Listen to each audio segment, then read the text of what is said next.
أعوذ بالله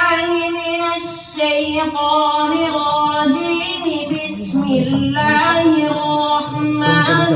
الرحيم ما شاء الله يا بني إسرائيل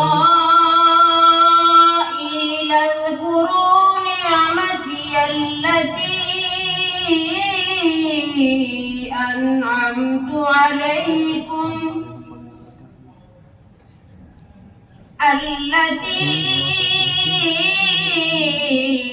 أنعمت عليكم وأوفوا بعهدي أوف بعهدكم ما شاء الله وإياي فارهبون ما شاء الله وآمنوا بما أنزلت مصدقا لما معكم ما شاء الله ولا تكونوا أول كافر به ولا تشتروا بآياتي ثمنا قليلا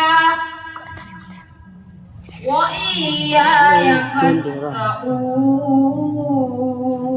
فاتقون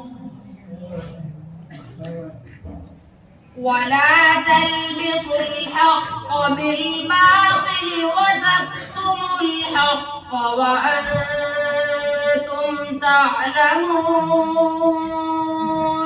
ما شاء الله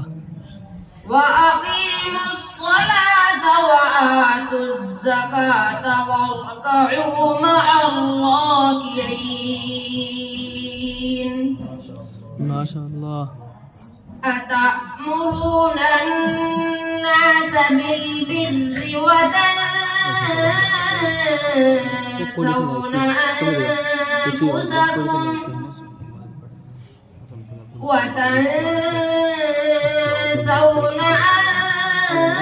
أنفسكم وأنتم تتلون الكتاب